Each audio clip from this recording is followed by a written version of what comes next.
하나님 말씀 봉독하겠습니다. 구약성경 시편 18편 1절에서 6절 말씀입니다. 구약성경 시편 18편 1절에서 6절 말씀입니다. 우리 표제부터 6절까지 함께 읽겠습니다. 여호와의 종 다윗의 시 인도자를 따라 부르는 노래. 여호와께서 다윗을 그 모든 원수들의 손에서와 사울의 손에서 건져주신 날에 다윗이 이 노래말로 여호와께 아뢰어 이르되 나의 힘이신 여호와여 내가 주를 사랑하나이다. 여호와는 나의 반석이시요 나의 요새시요 나를 건지시는 이시요 나의 하나님이시요 내가 그 안에 피할 나의 바위시요 나의 방패시요 나의 구원의 뿌리시요 나의 산성이시로다. 내가 찬송받으실 여호와께 아뢰리니 내 원수들에게서 구원을 얻으리로다. 사망의 줄이 나를 얽고 불의의 창수가 나를 두렵게 하였으며 소홀의 줄이 나를 두르고 사망의 올무가 내게 이르렀도다. 내가 환난 중에서 여호와께 아뢰며 나의 하나님께 부르짖었더니 그가 그의 성전에서 내 소리를 들으시며 그의 앞에서 나의 부르짖음이 그의 귀에 들렸도다. 아멘. 자, 말씀의 제목을 따라하겠습니다. 하나님의 종은 기도로 승리합니다. 하나님의 종은 기도로 승리합니다. 우리가 인생을 살아가면서 피할 수 없는 것들이 있습니다. 첫 번째는 바로 죽음입니다. 이 땅에 있는 모든 사람들은 죽음을 피할 수가 없습니다. 두 번째로 이 땅에서 우리는 질병과 여러 가지 환난과 고난을 피할 수가 없습니다. 이 두 가지는 이 세상을 살아가는 모든 사람들에게 반드시 찾아오는 것이며 그 어느 누구도 예외가 없습니다. 오늘 시편 18편의 주인공인 다윗도 마찬가지였습니다. 시편 18편의 시인은 다윗입니다. 이 다윗을 향하여서 오늘 표제에서 중요한 단어가 등장합니다. 그 단어는 바로 여호와의 종이라는 단어입니다. 여호와의 종이라는 이 칭호는 구약 성경 전체를 보았을 때에 다윗 이전에 단지 두 사람에게만 공식적으로 붙여진 칭호였습니다. 바로 모세와 여호수아였습니다. 구약 성경에서는 모세와 여호수아에게 붙였던 여호와의 종이라는 이 칭호를 오늘 시편 18편 다윗에게도 동일하게 적용하고 있습니다. 이것은 무엇을 말할까요? 다윗이 그만큼이나 믿음의 사람이었고 하나님께 인정받은 사람이었고 하나님 마음에 합한 사람이었다는 것을 성경이 증언하고 있습니다. 이 다윗은 왕이었습니다. 다윗은 왕이었기 때문에 여호와의 종이라고 얼마든지 불릴 수가 있습니다. 하지만 여러분, 신약시대에 살고 있는 우리 모두도 동일하게 여호와의 종인 줄을 믿으시기를 축복합니다. 구약 성경에서는 기름 부음 받은 자가 세 직분이었습니다. 왕과 제사장과 선지자였습니다. 이런 사람들이 여호와의 종으로서 인정받았습니다. 이것을 신약시대에 적용하게 되어지면 많은 사람들은 목사님들이라든지 또 선교사님들이 여호와의 종이다 라고 그렇게 생각합니다. 여러분, 그것은 결코 성경적이지 않습니다. 신약 성경에서 여호와의 종은 누굽니까? 바로 오늘날 예수님을 믿는 모든 사람들이 여호와의 종입니다. 너희는 왕같은 제사장들이요 거룩한 나라요 그의 소유된 백성이라고 말씀하고 있습니다. 그러므로 예수님을 믿는 모든 사람들은 바로 여호와의 종입니다. 교회에서 예수를 믿고 또 주의 이름을 위해 봉사하는 모든 직분자들, 성가대, 안내, 식당, 교사, 여러 가지 맡고 있는 임원들, 이런 모든 사람들이 다 여호와의 종에 해당합니다. 여러분, 그런데 오늘 본문에 보시면 이 여호와의 종에 해당하는 다윗에게 무엇이 찾아옵니까? 바로 고난이 찾아옵니다. 여호와의 종이라고 해서 결코 고난의 예외가 아닙니다.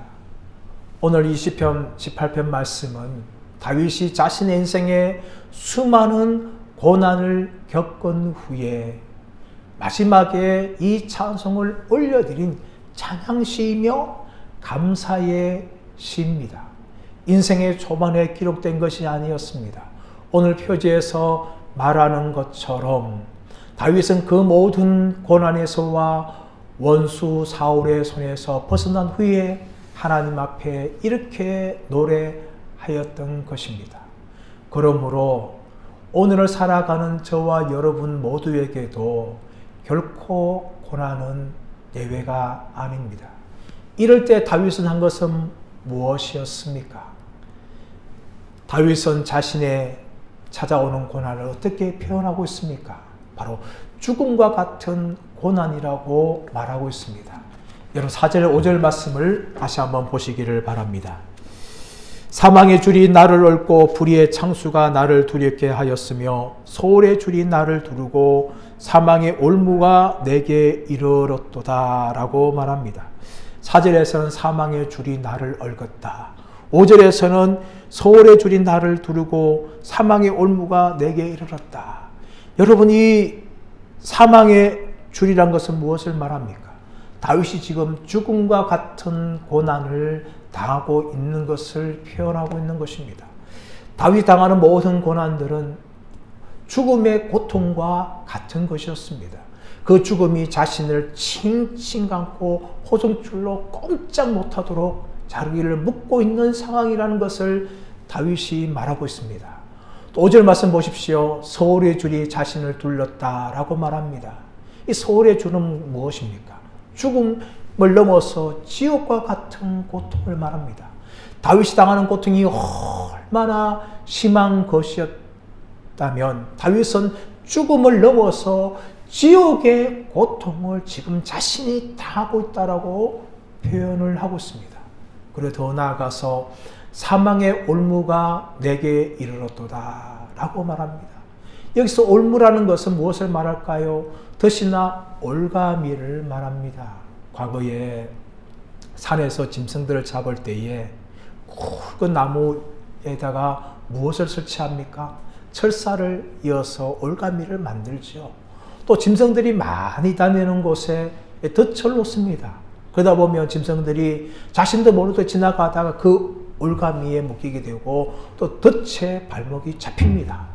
그러면 어떻게 합니까? 짐승들은 빠져나려고 몸부림을 칩니다. 하지만 그 올가미나 그 덫에서 짐승은 빠져나가지 못합니다. 그리고 마침내 사냥꾼에 의해서 그 올가미나 덫에 잡혀있는 그 짐승이 포획되는 것이죠. 이제 다윗의 상황이 마치 이 정도의 어려움을 겪고 있는 것입니다. 죽음의 고통이 자신을 올가매고 또 지옥과 같은 고통이 자신을 두르며 더 나아가서는 사망의 덫이 자신의 발목을 꽉 잡는 것 같은 그런 고통을 다윗이 지금 겪고 있다라고 말하고 있습니다. 그리고 더 나아가서 불의의 창수가 자신에게 이르렀다라고 말합니다. 이 불의란 것은 죽음을 말합니다.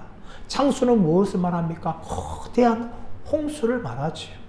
홍수가 나면 얼마나 무섭습니까? 우리나라는 그만큼 홍수를 겪지 않았지만 중국 서창성 홍수라든지 일본의 쓰나미를 보게 되어지면 얼마나 그게 무시무시한 줄 모릅니다. 저는 어릴 때 홍수의 고통을 겪은 적이 있었습니다. 제가 5살, 6살 정도였는데 심하게 비가 내렸습니다. 저희 집이 냇가 근처에 있었어요. 근데 그 냇가 냇물을 흘러가면서 저희 집의 벽을 허물었습니다. 집의 일부가 떠나갔어요. 저는 일주일이 넘게 시골 외갓집에 피난을 갔던 적이 있었습니다. 2004년도 동남아에 쓰나미가 밀어닥쳤습니다.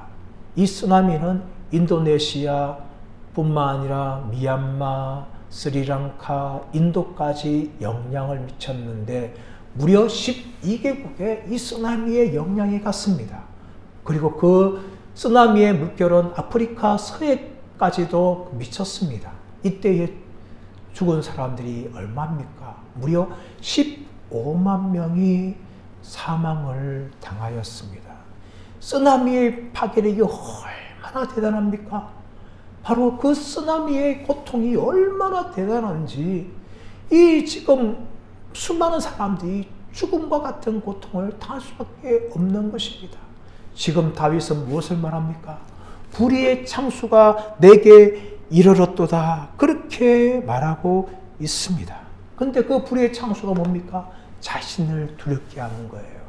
죽음과 같은 홍수가 밀어닥침을 통하여 지금 다윗은 두려움 가운데 있게 되었다라고 말합니다. 여러분, 아무리 믿음의 사람이라 할지라도 이렇게 불의의 창수가 위협하게 되어지면 다 두려움에 빠지는 겁니다. 저와 여러분도 결코 예외가 아닙니다. 여러분, 하늘에서 불을 내렸던 엘리야 선지자를 아실 겁니다. 그가 갈멜산에서 바알과 아세라 선지자와 대결을 하고 기드론 시내에서 그 선지자를 죽였습니다. 그런데 그 이후로 이세벨을 통하여 소리를 듣게 되어집니다. 내가 너의 목숨을 반드시 찾을 것이다. 여러분, 이 말은 위대한 선지자 엘리야를 두려움 가운데 빠지게 하였어요. 그리고 그 결과 엘리야는 어떻게 합니까? 두려움 가지고 도망을 가지요. 이세벨을 피해서 멀리 도망을 갑니다. 이것이 여러분 사람의 모습입니다. 아무리 믿음이 좋고 또 위대한 일을 감당한 사람이라 할지라도 두려움이 찾아오게 되어지면 아무런 힘을 발휘하지 못하는 것입니다.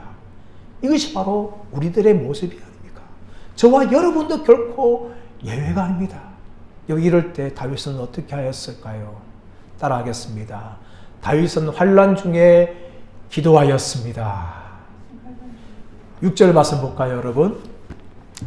내가 환난 중에서 여호와께 아뢰며 나의 하나님께 부르짖었더니 그가 그의 성전에서 내 소리를 들으시며 그의 앞에서 나의 부르짖음이 그의 귀에 들렸도다. 내가 환난 중에서, 여러분, 다윗은 그 환난 중에서 하나님 앞에 기도로 나아갑니다. 여러분, 환난이 찾아올 때 누구나 고통스럽습니다. 그리고 환난을 다 피하기를 원합니다. 또한 그 환난이 나에게 오지 않기를 누구나 다 원할 것입니다. 그러나 인생에서 결코 피할 수 없는 것은 그 바로 환난입니다. 이런 환난 당할 때에 여러분, 다윗이 어떻게 합니까? 이런 환난 당할 때에 다윗은 하나님 앞에 나아갑니다. 그러므로 여러분, 한편으로 환난은 믿음의 사람들에게 주어지는 축복의 가면입니다. 환난은 고통스럽지만 그 환난이 우리를 어느 자리까지 인도합니까? 바로 기도의 자리까지 우리를 인도합니다. 여러분, 다윗의 환난은 어떤 환난이었습니까? 오늘 우리가 4절 5절 읽었듯이 이 환난은 바로 굉장히 다양한 그런 환난이었어요. 4절에서 말하는 것처럼 사망의 줄, 불의의 창수, 소홀의 줄, 사망의 올무. 여러분, 그런데 이런 단어들이 모두가 다 복수로 되어 있습니다. 한 번만 공개한 것이 아니라 사망의 줄들, 불의의 창수들, 소홀의 줄들, 사망의 올무들, 이랄 정도로 다윗은 수많은 환난을 당하였어요. 환난은 결코 단수로 차가우지 않습니다. 우리 인생의 환난은 복수로 늘 찾아와요. 때로는 세트로 찾아오지 않습니까? 6개 찾아오지 않습니까? 그래서 다윗은 자신의 찾아온 이 환난을 향하여서 복수로 표현합니다. 사망의 줄들을, 불의의 창수들, 소홀의 줄들, 사망의 올무들, 다윗에게 찾아오는 수많은 환난들이 있었습니다. 다윗은 사울로부터 무려 13년을 쫓김을 당하였습니다. 얼마나 그 세월이 고통스러웠을까요? 도망자의 신세는 정말 비참합니다. 또 수많은 전쟁을 치르면서 다윗은 자신의 목숨을 잃을 수 있는 위기들을 겪었습니다. 또한 압살롬의 반역뿐만 아니라 수많은 반역들을 자신의 인생에서 경험을 합니다.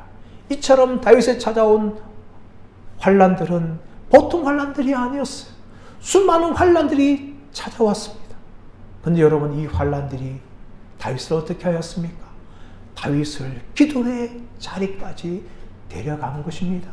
사랑하는 여러분, 믿음의 성도들인 우리들에게 왜 환난이 찾아옵니까? 바로 그것을 통하여 우리를 기도의 자리까지 인도하는 것입니다. 여러분, 평안할 때 기도하십니까? 여러분, 평안할 때 기도의 소리가 뜨겁습니까? 물론 우리는 그렇게 해야 됩니다. 평안할 때도 기도를 해야 되고 평안할 때도 뜨겁게 기도해야 되지만 우리는 인간인지라 참 그것이 쉽지 않아요. 아무리 경건의 훈련을 많이 한 분도 평안할 때는 뜨겁게 기도하기가 쉽지 않습니다. 그러나 환난 때에 우리는 어떻게 합니까? 우리도 모르게 뜨겁게 하나님 앞에 기도의 자리로 나오는 것입니다. 그 환난이 우리를 기도의 자리에 세워주는 거지요. 마찬가지였습니다. 다윗도 환난 중에서 여호와께 아뢰었다라고 말합니다. 기도에 나가면서 하나님께 아뢰었습니다. 이것은 하나님 이름을 부르는 겁니다. 그러나 여러분, 다윗은 하나님 이름을 부르는 것으로 만족하지 않았습니다. 더 나아갑니다. 어떻게 합니까? 여호와께 부르짖습니다. 하나님을 향하여 소리칩니다. 하나님, 저를 불쌍히 여겨주세요. 다윗은 하나님을 부를 뿐만 아니라 더 간절하게 하나님 앞에 나아가서 자신의 고난의 문제를 가지고 부르짖습니다. 그리고 그 하나님과의 관계가 더욱더 깊어지죠. 하나님을 향하여 여호와께라고 하지만 더 나아가서 나의 하나님께라고 말합니다. 하나님과 더욱더 친밀한 자리에 나아갑니다. 우리가 기도하면 기도할수록 우리는 하나님과 관계가 친밀해집니다. 여러분, 하나님과 친밀해진 방법이 무엇일까요? 그것은 하나님 앞에 계속해서 나아가는 것입니다. 우리가 기도할 때에 하나님을 더욱더 친밀하게 경험하는 거죠. 하나님께 더욱더 가까이 가는 것입니다. 다윗도 그러하였습니다. 하나님을 향하여 여호와로 불렀지만 이제는 나의 하나님이라고 다윗은 부르고 있습니다. 하나님과 이렇게 친밀한 가운데 다윗은 하나님을 향하여 부르짖는 기도의 자리까지 나아가게 됩니다. 그래도 여러분, 하나님 어떻습니까? 그의 성전에서 들으셨도다 라고 말합니다. 여러분, 이것이 기도의 비밀입니다. 기도는 얼마나 놀라운지 모릅니다. 기도는 시공간을 초월하는 것이 바로 기도입니다. 우리가 이 땅에서 기도할 때에 하나님은 그의 성전에서 들으십니다. 그의 성전은 무엇입니까? 바로 하늘에 있는 성전이에요. 하나님께서 하신 처소입니다. 그곳에서 하나님께서는 이 땅에서 기도하는 다윗의 기도를 들으셨다라고 말합니다. 여러분, 유대인들에게는 하늘에 있는 세 가지의 하늘이 있었습니다. 눈에 보이는 대기권 아래에 있는, 구름 아래에 있는 하늘이 있는 거죠. 더 나아가서 별들이 존재하는 우주를 말하고 있습니다. 하늘이 더 있었는데 그것은 하나님이 거하는 처소. 지금 다윗이 말하고 있는 성전은 무엇입니까? 그의 성전에서 들으셨다는 것은 하나님께서 하늘 성전에서 다윗의 기도를 들으셨다는 거예요, 여러분. 이것이 기도의 비밀입니다. 이게 기도의 능력이에요. 기도는 여러분, 시공간을 초월합니다. 비록 이 땅에서 우리가 기도한다 할지라도 하나님께서는 하늘 성전에서 우리의 기도를 들으시는데 다윗이 무엇을 포함합니까? 그의 성전에서 내게 귀를 기울이시고 들으셨도다 라고 말합니다. 여러분, 기도는요, 우리가 이 땅에서 기도하지만 우리는 하나님 존전 앞에 나가게 되는 것입니다. 그의 앞에서 우리가 기도하는 거예요. 그럴 때 하나님께서 귀를 기울이시고 우리의 기도를 들으시는 것입니다. 여러분, 이것이 기도의 놀라운 능력이며 기도의 축복입니다. 여러분, 고대에서 왕 앞에 나가는 것, 목숨을 내놓고 나가는 것입니다. 에스더가 아하수로 왕 앞에 나아갈 때에 어떻게 말합니까? 모르들에게 죽으면 죽으리이다. 왕이 부르지 않았는데 왕비조차도 왕에 나아간다는 것은 죽음을 각오해야 되는 그런 무시무시한 일이었어요. 그런데 여러분, 만왕의 왕이신 하나님 앞에 우리가 나아갈 수 있는 특권이 주어진 것은 얼마나 큰 축복입니까? 이것이 바로 기도의 특권이라는 것입니다. 기도는 일단 기도하지만 그의 앞에서 기도하는 거예요. 하나님 앞에서 기도하는 것입니다. 그리고 하나님께서는 그의 길을 우리에게 기울이시고 우리의 기도를 들으시는 것입니다. 사랑하는 여러분, 우리가 낙심 가운데, 절망 가운데, 환난 가운데 하나님을 향하여 부르짖고 기도할 때에 하나님께서는 우리의 기도를 들으신다는 것을 믿으시기를 축복합니다. 아멘. 여러분, 우리가 기도할 때 늘 기억해야 될 말씀은 뭡니까? 바로 예레미야 33장 3절 말씀입니다. 너는 내게 부르짖어라.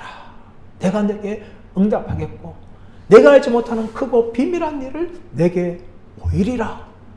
하나님께서 우리에게 부르짖기자로 말씀하고 있습니다. 여러분, 하나님이 우리가 부르짖지 않으면 안 들으십니까? 들으십니다.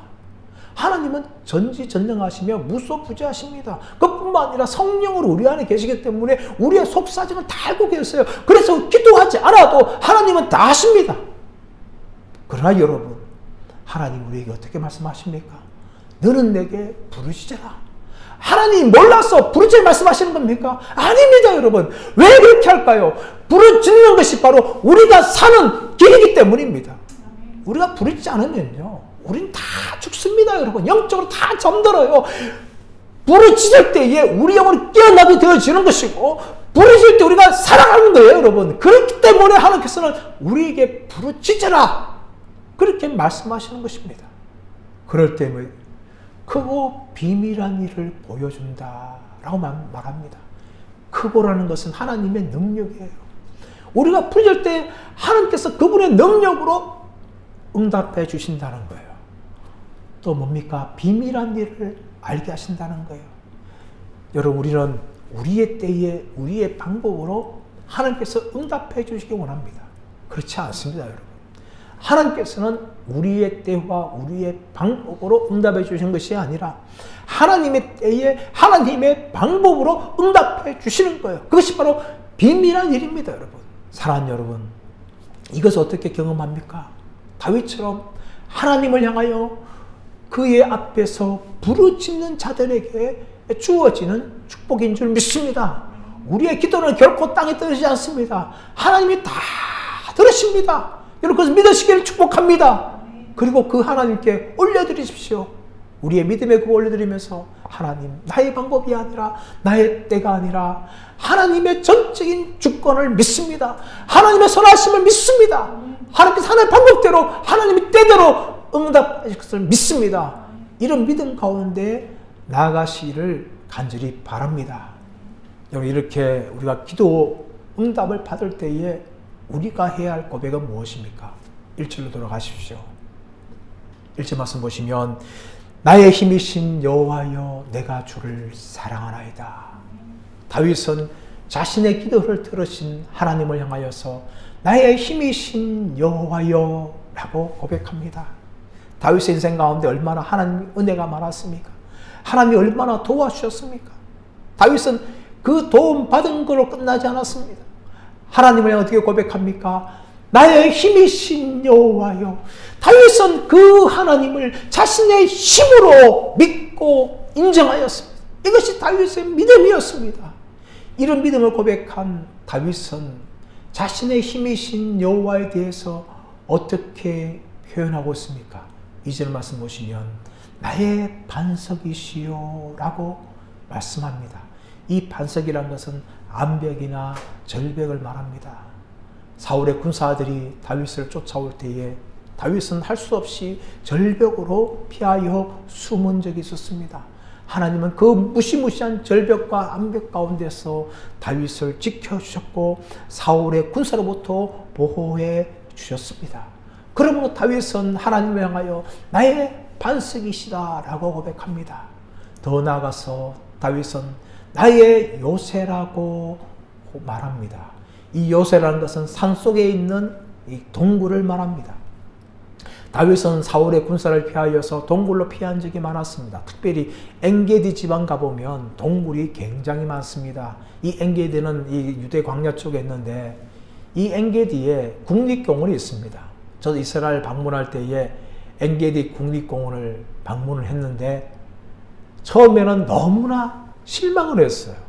우리나라 국립공원에 비하면은 너무나 보잘것없는 대구에 있는 어느 공원 정도에 해당하는 것을 국립공원이라 말하는 거예요. 이해가 안 갔어요. 그러나 유대의 광야의 사정을 볼 때에 충분히 걸을 수 있겠다라는 생각을 가집니다. 그 엔게디 국립공원에는 불밭이 있습니다. 그리고 폭포가 흘러서 물이 많습니다. 여러분, 유대 광야는 물 한 방울 없는 그런 땅이었어요. 온갖 다 바위, 돌이 아닙니까? 그런 곳에 풀밭이 있고 물이 있으니까 국립공원이라고 그렇게 정한 겁니다. 그런데 그 엔게디 지방에 무엇이 많은가 하면 동굴이 많습니다. 다윗은 사울의 군사들을 피하여서 동굴 깊이 숨었습니다. 사무엘상 24장 말씀 가보시면 다윗이 엔게디 동굴에 숨어 있을 때에 사울이 발을 가리우러 그곳에 들어온 내용이 나옵니다.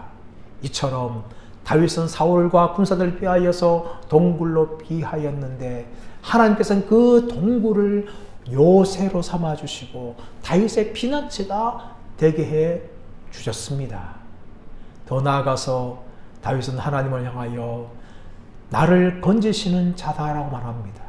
다윗이 정말 죽음의 창수 같은 것이 쓸려갈 때에 하나님께서는 다윗을 그분의 손으로 건져서 구해 주셨습니다. 수많은 목숨의 위기 가운데 하나님께서는 보호해 주셨고 다윗을 그 위기 가운데 건져 주었습니다. 그러므로 다윗은 하나님을 향하여 나를 건져 주시는 분이다 라고 말합니다. 그리고 나의 하나님이라고 말하고 있죠. 이것은 하나님과 다윗이 얼마나 친밀한 관계를 유지하였는지, 다윗은 위기 속에서도 늘 하나님과 기도하면서 살아갔기 때문에 하나님을 향하여 나의 하나님이라고 고백하고 있습니다. 더 나아가서는 내가 그 안에 피할 나의 바위시요 라고 말합니다. 바위는 무엇입니까? 견고합니다. 변하지 않습니다. 반면에 사람은 어떻습니까? 사람은 얼마나 흔들린지 모릅니다. 얼마나 잘 변한지 모릅니다. 하지만 다윗은 하나님을 향하여 나의 피할 바위시요 라고 말씀하고 있습니다. 더 나아가서는 나의 방패라고 말하죠. 이 방패는 이 검투사에 들고 있는 작은 동그라미 해당하는 방패가 아닙니다. 이 방패는 머리부터 발끝까지 로마 군사들이 적들을 향하여 공격할 때에 그 진열을 이면서 들고 가는 큰 방패, 어떤 불화살을 다 막아내는 그 방패를 말하고 있는 것입니다. 하나님께서 적들의 모든 공격으로부터 다윗을 방패처럼 보호해 주셨다라고 고백하고 있는 것입니다. 그리고 더 나아가서는 구원의 뿌리다. 이 뿌리란 것은 무엇을 말할까요? 힘과 능력의 상징입니다.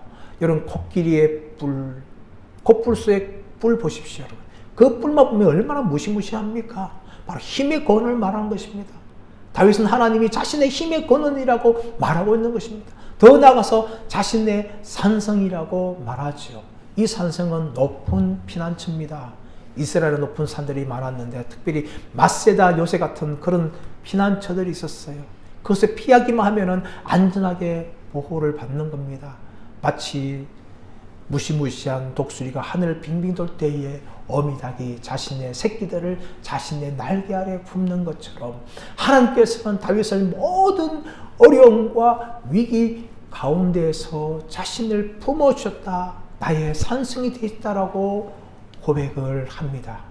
여러분, 이 모든 것은 다윗을 하나님을 향하여 나의 힘이라고 은유적으로 그렇게 표현한 것입니다. 이런 표현을 한 다윗은 어떻습니까? 더 나아가서 내가 주를 사랑하나이다 라고 고백합니다. 다윗은 단지 하나님이 자신을 도와주셔서 자신의 힘만으로 고백하는 것이 아니라 내가 주를 사랑합니다 라고 말합니다. 이 사랑은 라함이라는 단어입니다. 여기에서 어머니의 자궁인 라햄이 나온 것이죠.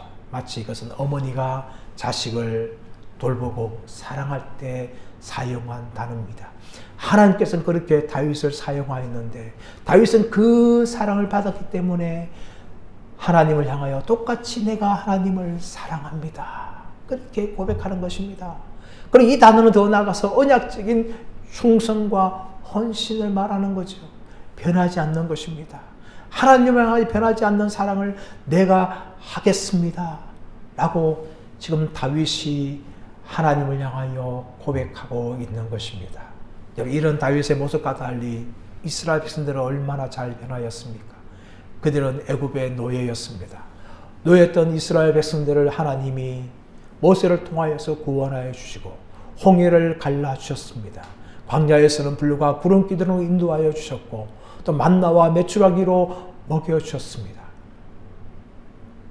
그리고 마침내 가나안 땅에 들어가게 하셨습니다.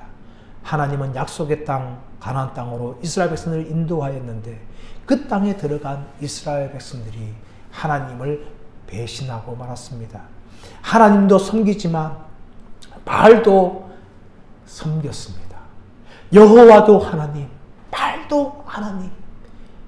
그들은 가늠한 여자들처럼 하나님도 동시에 섬기고 바알도 섬기는 죄를 저질렀습니다. 이것은 하나님을 사랑하는 모습이 아닙니다. 하나님을 사랑하는 것은 끝까지 하나님만을 사랑하는 겁니다. 다윗은 바로 그런 사랑을 하나님께 하였습니다. 자신의 인생 가운데 수많은 하나님의 도움이 있었기 때문에 하나님을 사랑하였습니다. 그뿐만 아니라 다윗은 자신의 인생 가운데 하나님의 징계를 받을 때에도 변치 않고 하나님을 사랑하였습니다. 밧세바 간음 사건 이후로 하나님의 준엄한 심판을 피할 수가 없었습니다. 자신이 낳았던 아들도 죽고 아들의 반역에 의해서 자신은 쫓김을 당하는 그런 고통도 당하였습니다. 또 그 사랑했던 아들도 전쟁에서 죽고 맙니다. 그의 가정에 피비린내 풍깁니다. 수많은 반역들을 경험합니다. 하나님의 징계를 피할 수가 없었습니다. 그럼에도 불구하고 다윗은 결코 하나님을 떠나지 않았습니다. 다윗은 하나님께 사랑을 고백하는 그 사랑은 그의 평생 동안 어떤 일이 발생한다 할지라도 변하지 않는 사랑이었습니다. 그러나 여러분 그의 아들 솔로몬은 어떻습니까? 솔로몬 왕이 될 때에 하나님께 일전번제를 드리면서 하나님을 사랑하고 섬긴다는 고백을 하였습니다. 그러나 솔로몬은 자신의 왕권을 더욱더 견고하게 하기 위해서 이방 나라의 공주들을 데려와 결혼합니다. 그리고 그 공주들이 이방 나라의 신들을 데리고 옵니다. 솔로몬이 어떻습니까? 처음 마음이 바뀌고 말았습니다. 하나님 앞에 겸손하였고 하나님을 잘 섬겼던 솔로몬이 나이가 들어가면 들어갈수록 이방 공주들이 가지고 왔던 신들을 그만 섬기고 맙니다. 여러분, 이 솔로몬이 하여서 결과 이스라엘 백성이 어떻게 되었습니까? 이스라엘 나라가 두 동강 나게 되었습니다. 하지만 다윗은 처음부터 하나님을 사랑하였고 끝까지 하나님을 사랑하였습니다. 어떤 징계를 받는다 할지라도 하나님을 결코 떠나지 아니하고 하나님만을 섬겼습니다. 사랑하는 여러분, 우리가 이 시대에 해야 할 일은 무엇입니까? 우리는 예수 그리스도의 피로 말미암아 구원받은 하나님의 자녀가 되었습니다. 그리고 그분의 백성이 되었습니다. 하나님만을 왕으로 섬기고 살아가는 백성들이 되었습니다. 그런데 불구하고 우리가 점점 하는 것은 무엇입니까? 때로는 하나님도 나의 왕이라고 부르지만 세상을 향하여 나의 왕이라고 부를 때가 많습니다. 돈이 나의 왕이고 출세와 명예가 나의 왕이고 건강이 나의 왕이고 때로는 자녀가 나의 왕일 때가 얼마나 많습니까? 여러분, 이것은 하나님을 결코 사랑하는 것이 아닙니다. 하나님, 우리가 두 마음 품기를 원하지 않습니다. 야고보서 4장 8절 말씀에 무엇을 말합니까? 하나님을 가까이 하라. 그리하면 너희를 가까이 하시리라. 죄인들아, 손을 깨끗게 하라. 마음을 성결하게 하라. 사랑하는 여러분, 우리는 우리의 마음을 성결하게 해야 됩니다. 우리의 마음을 깨끗게 해야 됩니다. 오직 하나님을 친근히 하고 하나님만은 가까이 하고 다윗처럼 내가 주를 사랑하나이다. 이런 고백이 우리의 입술과 우리의 삶에서 나와야 될 줄 믿습니다. 사랑하는 여러분, 우리 한평생 믿음의 길을 걸어갑니다. 하나님의 은혜로 구원받았고 하나님의 자녀로 우리는 살아갑니다. 이런 우리들에게 있어야 할 것은 무엇입니까? 바로 어떤 환난을 당한다 할지라도 기도로서 승리하는 믿음의 모습이 있어야 될 줄 믿습니다. 더 나아가서 어떤 환난을 당한다 할지라도 다윗처럼 나의 힘이신 여호와여, 내가 주를 사랑합니다. 나의 사랑은 변치 않습니다. 결코 두 마음을 품지 않겠습니다. 이런 마음을 가지고 하나님만을 전심으로 사랑하고 환난 때에 기도로 승리하시는 저와 여러분들 되시기를 예수님의 이름으로 축원합니다.